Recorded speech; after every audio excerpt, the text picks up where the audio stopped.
We have learnt about the introduction and development of photography, the invention of photography, and how various processes and cameras were developed, and now today we are here doing photography with modern cameras.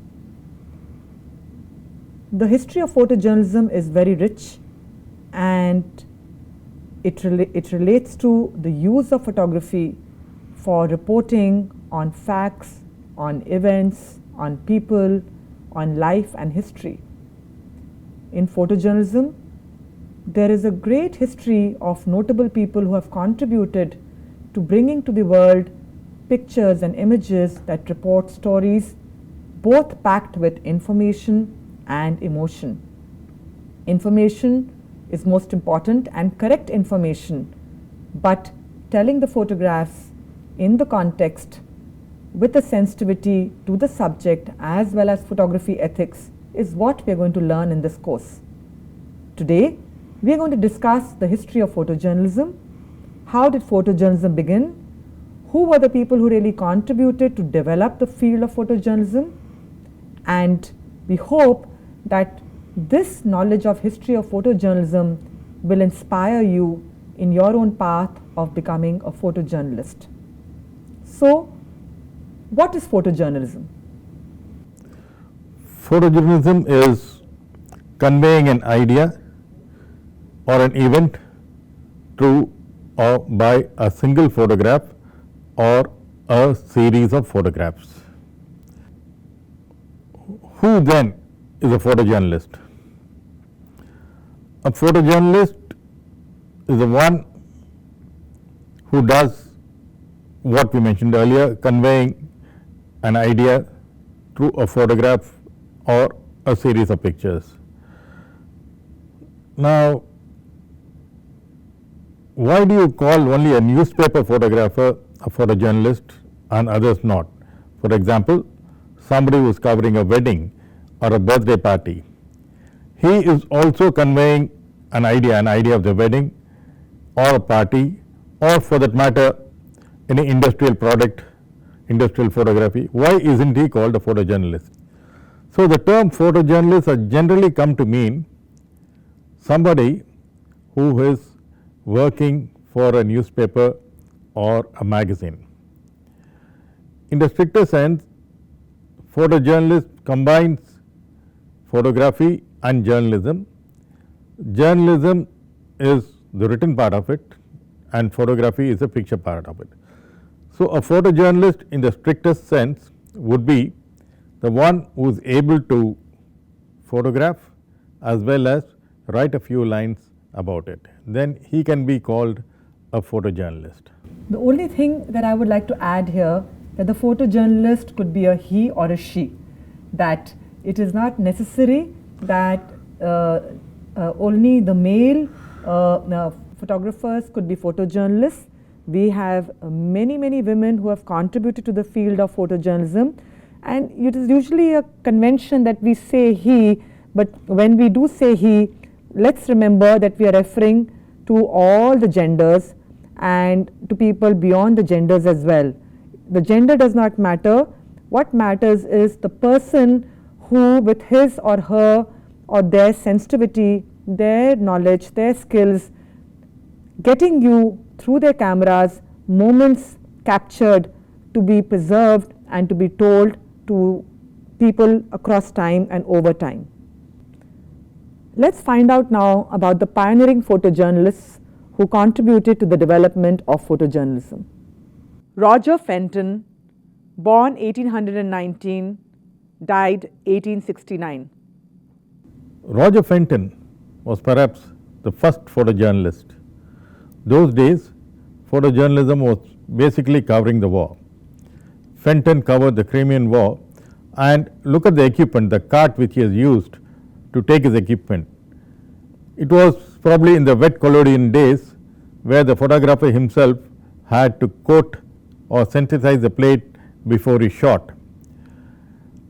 The ISO, as it is known today, were very slow, and he could not take moving pictures. He had to pose his subjects and then shoot. The photographs were published, came back, after probably 2 months via ships, but yet people were waiting or looking forward to seeing them, because those were the beginnings of photojournalism, or the first photographs of the war or the front or of people. Mathew Brady, 1822 to 1896. Mathew Brady also covered the war, but he also did a lot of portraits. He had his own props for taking his pictures, because shutter speeds were slow, and to keep people from moving, he had those hand guards and leg guards and all that to keep people steady. His photographs of Abraham Lincoln was used in a stamp. Mathew Brady also did a lot of fashion pictures. Martin Munkacsi, 1896 to 1963, the first star photographer. Martin Munkacsi was the first person to be employed as a staff photographer. He covered the war, but he had a wide range of subjects. He covered war, he covered sports, he covered fashion, and he covered news. And this is his photograph published on the cover of the Time magazine. Robert Capa, 1913 to 1954. Robert Capa was the founder of the Magnum News Agency.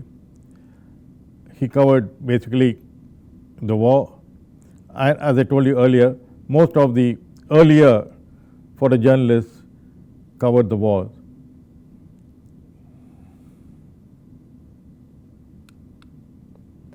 W. Eugene Smith, 1918 to 1978. Eugene Smith not only covered the war, but he was also the first to start to do photo features on various other subjects.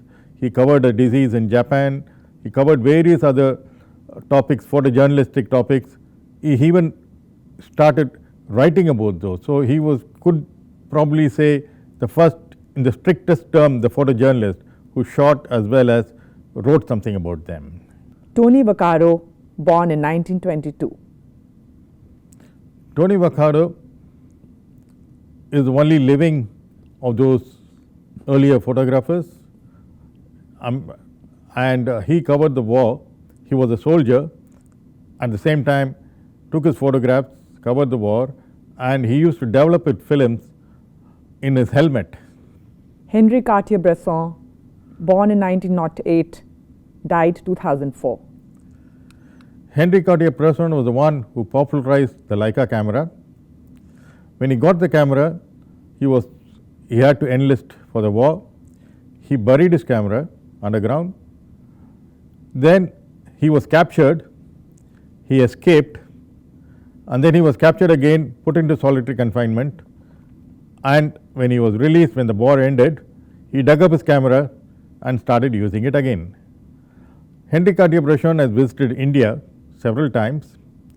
He shot a lot of our leaders, Gandhiji, Nehru, everybody, and the iconic picture which he shot was Jawaharlal Nehru announcing Mahatma Gandhi's death. That was the picture which was shot by Henri Cartier-Bresson. Eddie Adams, born in 1933, died 2004. Eddie Adams was part of the Magnum. He shot the famous picture of a Saigon soldier being shot, and there is a lot of controversy about this picture.